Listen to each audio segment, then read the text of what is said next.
People are super excited about Barbie these days, since the new movie is just on the horizon, which is amazing for a longtime fan like myself. I'm glad that everyone seems to be coming together for the sake of just having fun. It's a welcome change for sure. Today, I'd like to keep the excitement going by talking about Barbie's magnum opus, Life in the Dreamhouse. I say magnum opus because I think the series is the perfect introduction to the Barbie entertainment world, even if you aren't a Barbie fan. It's not my personal favorite Barbie-related piece of media, but I have come to really respect it in recent years. It's a surprisingly great show, especially considering it's a web series. I'm sure a good chunk of you who clicked on this video are already fans of Life in the Dreamhouse, but I'd also love to be able to introduce new watchers to it too. I really do think it has great universal appeal. So let's start off with a quick introduction. Barbie Life in the Dreamhouse is a CG animated web series that was released through YouTube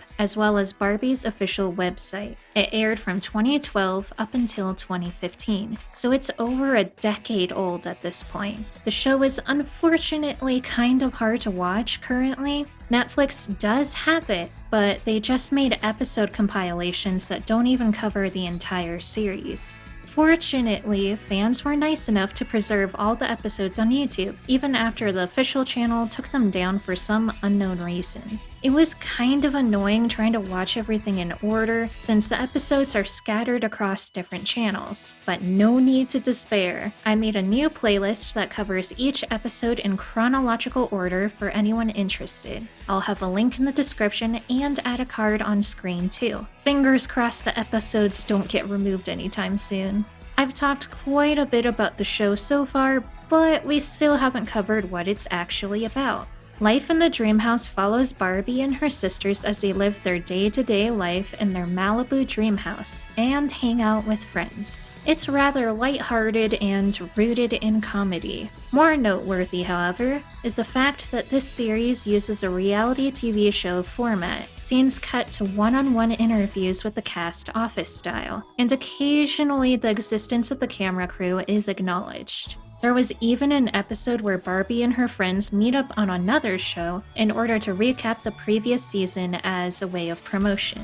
However, the world this takes place in isn't really meant to be taken seriously. The characters are portrayed as plastic Barbie dolls living their lives within their own little universe that's quite different from our own. The upcoming Barbie live-action movie seems to be taking a very similar approach from what we've seen so far, which is why I can't recommend the show enough. Everything that people are loving about the new movie is present in Life in the Dreamhouse. It's just lighthearted fun about a bunch of dolls living in a plastic world that doesn't take itself too seriously. The comedy is often very self-aware and lovingly pokes fun at a lot of things we've come to associate with Barbie, both good and bad. Like the fact that Barbie is a near-perfect overachiever with enough careers to span multiple lifetimes. Or the fact that Barbie is maybe a little too obsessed with glitter. One episode plays off of this by introducing a massive glitter shortage, which causes the residents of Malibu to start losing it in some pretty hilarious ways. Also, the theme song for Life in the Dreamhouse seems to reference Aqua's Barbie Girl song, funnily enough.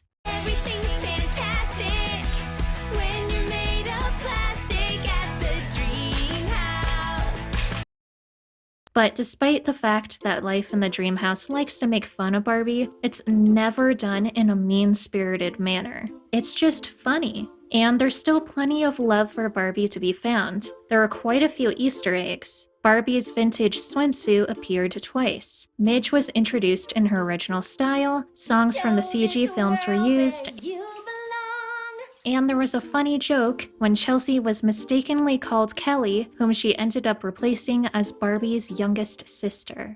Life in the Dreamhouse is the perfect show for both massive Barbie fans and anyone who just happens to stumble across the show, which is incredibly impressive for a short format series like this that was made mainly for a younger audience. I had loads of fun rewatching the show for this video, even now that I'm older, and I hope that anyone watching who hasn't seen it yet will at least give it a chance. I'm going to introduce the cast now so you get a better idea of what to expect. Barbie Roberts herself. There isn't too much to say about her that you probably don't know already. Barbie is a kind fashion lover who is always there for her friends. In this iteration, they make her a bit naive by making her hilariously oblivious to Raquel's hatred of her. Honestly, the Barbie in Life in the Dreamhouse gives off very similar vibes to her character in the Toy Story series, which a lot of people seem to like, myself included. So if you like that version of Barbie, then you're definitely in for a treat. We all know Ken, right? Ken is Barbie's boyfriend, and in this series, he's portrayed a bit differently than usual since this is a comedy series. Ken is all about fixing and inventing things, but more so in an evil genius kind of fashion.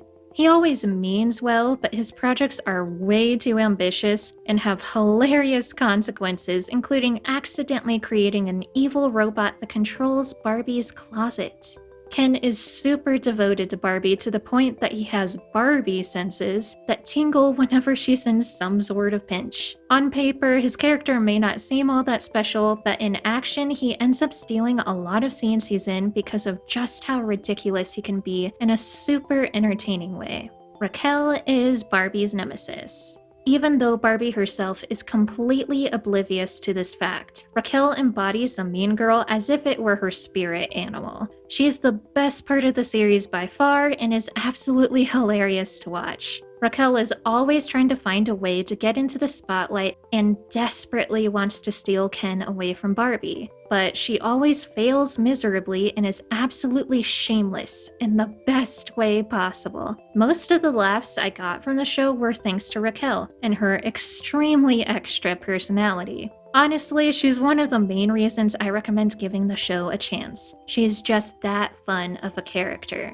Ryan is Raquel's sister, and they're pretty alike, especially in the fact that he is also a complete showstopper.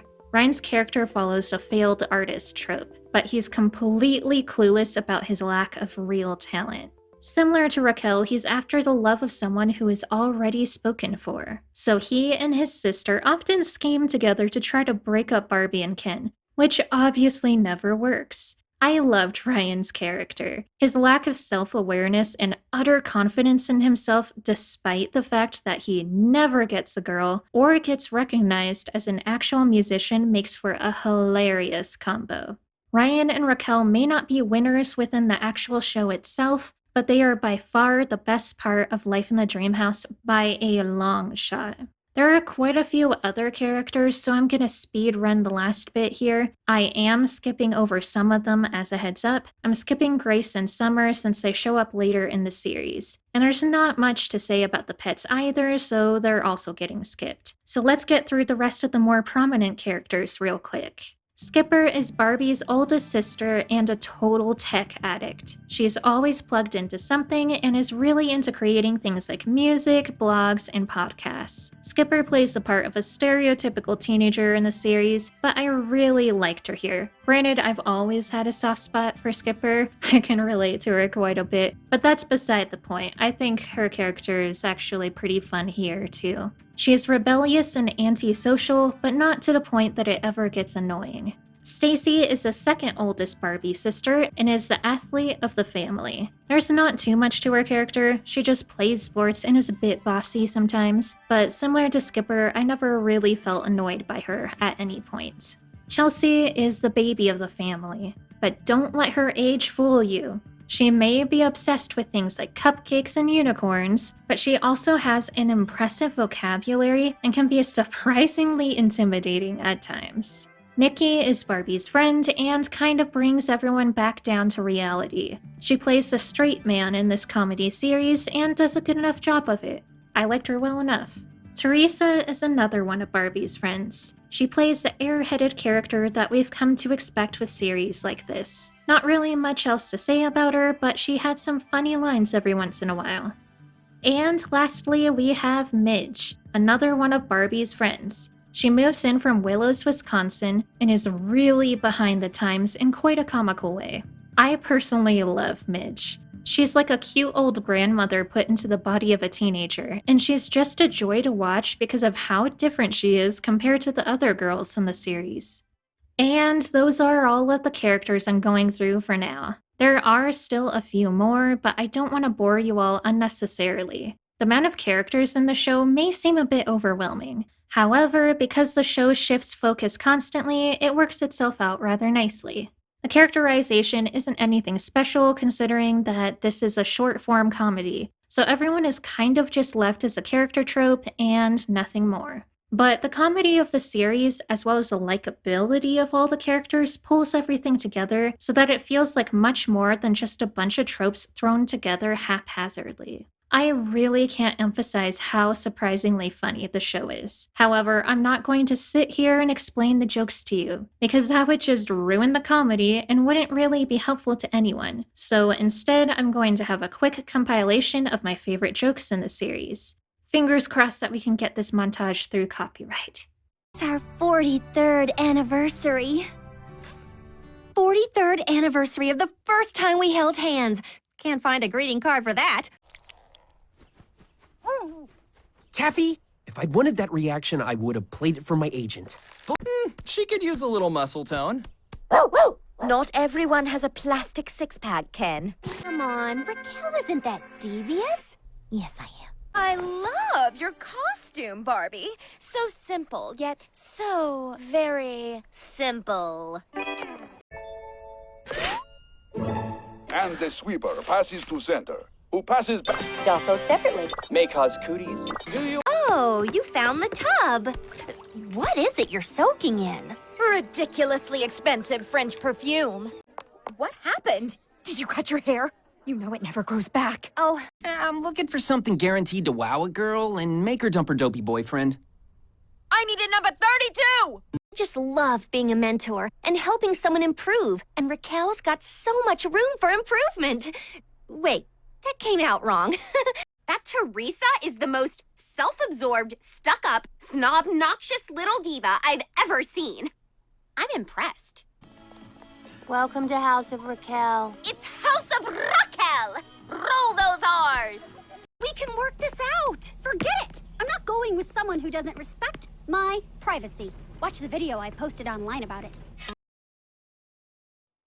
All in all, Life in the Dreamhouse is a really fun show with an amazing amount of detail put into the world building and Easter eggs. And the comedy just works. It's aged quite well animation-wise too. Because the character models are supposed to look like plastic, the visuals look quite impressive even 10 years later. Life in the Dreamhouse is not perfect by any means. I do really think that the short-form style harmed the show in the long run. There were a few specials that had a longer running episode length, but they are few and far between. Because of the short-form style, the characters really weren't able to be fleshed out in any sort of way. And it works out fine enough in the show, but it would have been nice to see a little bit more.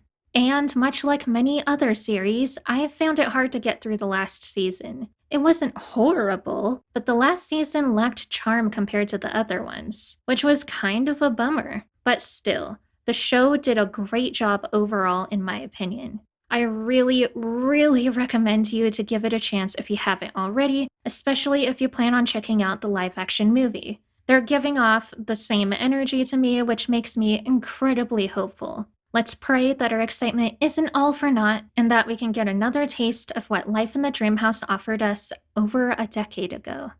And it's time to start wrapping up here. Thanks so much for watching. If you liked the video, then please subscribe so you can join me on the journey to come. And if you'd like to support the channel, then check out my Patreon. Each patron gets a cute digital sticker I made, and there's some other cool rewards too, like early video access and access to videos I had to scrap for one reason or another. Before I sign off, I'd like to thank my patrons real quick. A huge thank you to Toddy Fantasy for the support. Life isn't always sunshine and rainbows, but I hope I'm able to send some sort of positivity your way. I'll see you guys in the next one, and don't forget to keep a little magic in your life.